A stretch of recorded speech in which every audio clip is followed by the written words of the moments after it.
গোপালগঞ্জের গণহত্যার দায় ১ নম্বর আসামি হবেন খুনের অভিযুক্ত ডক্টর মোহাম্মদ ইউনূস, তারপরে তার পারিষদবর্গ। মানবতা বিরোধী অপরাধ এই গণহত্যার দায়ে আপনারা অভিযুক্ত হবেন, এখান থেকে পরিত্রাণের কোনো সুযোগ নেই। ইউনূস হয়তো যে কোনো সময় পালিয়ে যেতে পারেন, আপনাদের রক্ষা করতে কেউ কিন্তু আসবে না। এনসিপির ভাইরা যে প্রোগ্রাম করতেছেন না 200 মানুষ নিয়ে, ওই 200 মানুষের মধ্যে 100 জন হলো আওয়ামী লীগ। জাস্ট ওদের যদি সিগন্যাল ওরা পায়, জায়গায় আপনাদের ঘাড় মটকায় দেবে। এগুলো যদি আপনারা বিচার বিশ্লেষণ না করেন এবং আবার যদি এসব ইউটিউবারের ফাঁদে পা দেন, তাহলে কিন্তু প্রথম থেকে বলেছি আমরা যে কোনো মব সৃষ্টিকারী প্রচেষ্টার বিরুদ্ধে, মবের বিরুদ্ধে প্রথম থেকে বলেছি। আমরা যেই পুলিশ নিয়ে কাজ শুরু করেছি, সেই পুলিশ হচ্ছে আওয়ামী লীগ 15 বছর যাবত নিজের দলীয় লোক নিয়োগ দিয়ে ধীরে ধীরে এই পুলিশটাকে গড়ে তুলেছে। গোপালগঞ্জের ঘটনায় বাংলাদেশ সেনাবাহিনী প্রশংসায় ভাসছে। সবাই বলছেন যে সেনাবাহিনীকে কাজে রাখছে, সেনাবাহিনীকে মানুষ সেলুট দিচ্ছে। যদি কোনোভাবে আওয়ামী লীগ আসতে পারে, এই সেনাবাহিনীকে ধরে ধরে গুম করবে, যেরকম সর্বশেষ হাসিনা ক্ষমতায় থাকতে জামাত শিবির ধরে ধরে গুম করত। দর্শক, নতুন একটা নিউজে আপনাকে স্বাগতম। প্রিয় দর্শক, গোপালগঞ্জে গতকাল যে ঘটনাটা ঘটেছে, সেটাকে একজন বিশ্লেষক বলছেন ওটা একটা গণহত্যা ছিল, এবং আওয়ামী লীগ কিন্তু 16 জুলাইকে গণহত্যা দিবস বলে ঘোষণাও করেছে। দর্শক মণ্ডলী, সেই বিশ্লেষক দাবি করছেন যে এই গণহত্যার দায় কিন্তু ডক্টর মোহাম্মদ ইউনূসকেই নিতে হবে এবং তার পরিষদ বর্গকে নিতে হবে। প্রিয় দর্শক, তিনি শুধু ডক্টর মোহাম্মদ ইউনূস এবং তার পরিষদবর্গকেই দোষারোপ করছেন না, তিনি দোষারোপ করছেন সেনাপ্রধান জেনারেল ওয়াকারুজ্জামানকেও। তিনি বলছেন যদি তারা কোনো স্টেটমেন্ট না দেয় যে তারা এই ঘটনার সাথে জড়িত নয়, তাহলে মানবতা বিরোধীর অপরাধে তারাও জড়িয়ে পড়বেন এবং সেখান থেকে কোনো পরিত্রাণ পাবে না, এমনটাই দাবি করছেন তিনি। প্রিয় দর্শক, তিনি ঠিক কোন আঙ্গিকে এই দাবিটি করছেন, আমরা তার মুখ থেকেই পুরো ঘটনাটি শুনবো। তো দর্শক, যারা চ্যানেলটি এখনো সাবস্ক্রাইব করেননি, অবশ্যই চ্যানেলটি সাবস্ক্রাইব করে পাশে থাকা বেল আইকনটি ক্লিক করে দিন। তো চলুন দর্শক, ভিডিওটিতে একটি লাইক দিয়ে আমরা সেই ভিডিওটি দেখে আসি। গোপালগঞ্জের গণহত্যার দায় 1 নম্বর আসামি হবেন খুনের অভিযুক্ত ডক্টর মোহাম্মদ ইউনূস, তারপরে তার পারিষদবর্গ। তার একজন উপদেষ্টা ইতিমধ্যে ফেসবুকে স্ট্যাটাস দিয়ে বলছেন ঢাকা থেকে তারা সবকিছু মনিটর করছেন। সামাজিক যোগাযোগ মাধ্যমে দেখা গেল যে ভিডিও কনফারেন্সের মধ্য থেকে ওই উপদেষ্টা এবং অন্যরা মিলে গোপালগঞ্জের ঘটনা মনিটর করছেন এবং প্রয়োজনীয় আদেশ নির্দেশ দিচ্ছেন। নির্মমভাবে গুলি করার একটি ভিডিওতে দেখা যায় যিনি গুলি করছেন তাকে বলা হচ্ছে ডাইরেক্ট গুলি কর। প্রাসঙ্গিক বিষয় হচ্ছে কখনো কোনো মব হলে বা কোনো অনাকাঙ্ক্ষিত পরিস্থিতি হলে তাদের থামাবার জন্য টিয়ার গ্যাস নিক্ষেপ করা যায়, যদি রাবার বুলেট নিক্ষেপ করা যায়, যদি আরও প্রয়োজন হয় পায়ে বা কোমরের নিচে গুলি করা যায়, এরকম সিচুয়েশন হলে এক্ষেত্রে ডাইরেক্ট গুলি করা।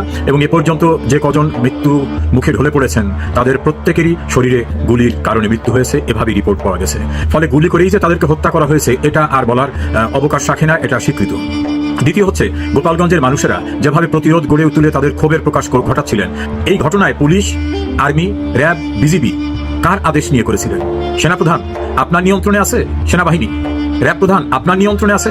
পুলিশ প্রধান আপনি তো রিটায়ারমেন্টে বাড়ি থেকে ফিরে আসা, আবার নতুন করে চাকরি পাওয়া, তারপরে বলবো আপনার নিয়ন্ত্রণে কি আছে এগুলি? যদি না থেকে থাকে তাহলে আপনাদের স্টেটমেন্ট দিতে হবে যে এই হত্যাকাণ্ডের দায় আপনি নিচ্ছেন না। আর যদি স্টেটমেন্ট না দেন তাহলে আইনানুগ প্রক্রিয়ায় ধরে নেওয়া হবে আপনাদের কমান্ডে এটা হয়েছে। আর আপনাদের কমান্ডে এটা যখন হবে তখন অবশ্যই কমান্ডার হিসাবে কমান্ডিং লায়াবিলিটিসে মানবতা বিরোধী অপরাধ এই গণহত্যার দায়ে আপনারা অভিযুক্ত হবেন, এখান থেকে পরিত্রাণের কোনো সুযোগ নেই। আর একটি গুরুত্বপূর্ণ প্রসঙ্গ এখানে আসছে। গোপালগঞ্জে বঙ্গবন্ধুর বাড়িতে হামলা করা, ভেঙে দেওয়া, চুরমার করে দেওয়া, এরকম উস্কানি দেওয়ার ঘটনায় দেশে এবং দেশের বিদেশ থেকে, দেশের বাইরে থেকে যারা উস্কে দিচ্ছিল, সেই উস্কানিতে বাংলাদেশ সরকারের বিভিন্ন বাহিনী, সিভিল অ্যাডমিনিস্ট্রেশন তারা কেন সম্পৃক্ত হলো? কিভাবে তারা এই ঘটনা যারা ঘটাতে চায় তাদেরকে উস্কে দিচ্ছে? আজকেও গোপালগঞ্জে তারা যে ভাষায় বক্তব্য রেখেছেন ইনকলাব জিন্দাবাদ, যেটা পাকিস্তানের স্লোগান ছিল, এইভাবে যারা বাংলাদেশের মুক্তিযুদ্ধের চেতনাকে ধ্বংস করতে চায় তাদেরকে যারা পৃষ্ঠপোষকতা দিচ্ছেন, আশ্রয় দিচ্ছেন, প্রশ্রয় দিচ্ছেন, দায় আপনারা এড়াতে পারবেন না।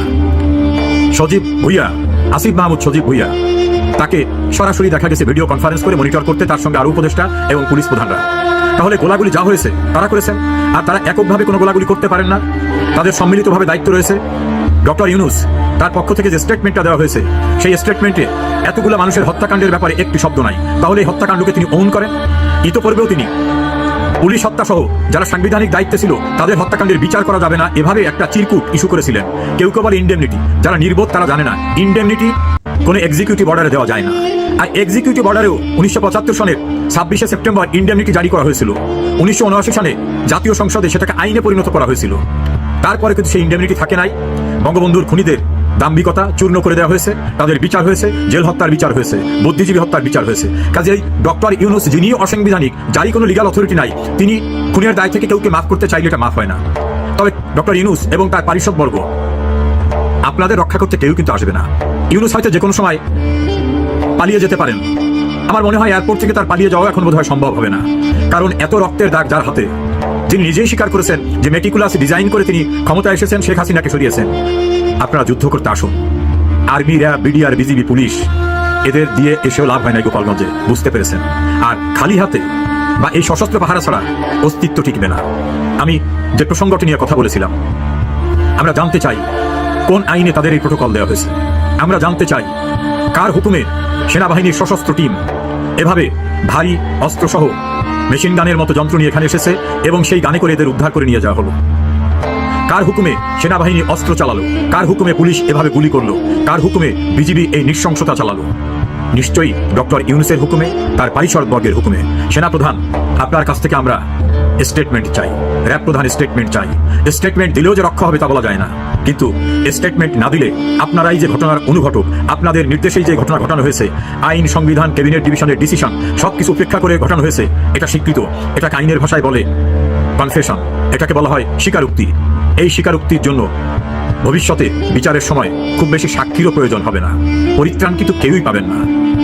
তো দর্শক, দেখলেন সেই ভিডিওটি। প্রিয় দর্শক, গতকাল গোপালগঞ্জে যে ঘটনাটা ঘটেছে, একেবারে রণক্ষেত্র গোপালগঞ্জ, এমনটাই প্রকাশ করেছেন বিভিন্ন সংবাদ মাধ্যম। দর্শক মণ্ডলী, সবশেষে যখন একেবারেই আইন শৃঙ্খলা পরিস্থিতি নিয়ন্ত্রণ করা যাচ্ছিল না, তখন কিন্তু 144 ধারা ভেঙে কারফিউ জারি করা হয়েছে 22 ঘন্টা। প্রিয় দর্শক, এই মুহূর্তে কিন্তু গোপালগঞ্জে একটা থমথমে পরিস্থিতি বিরাজ করছে।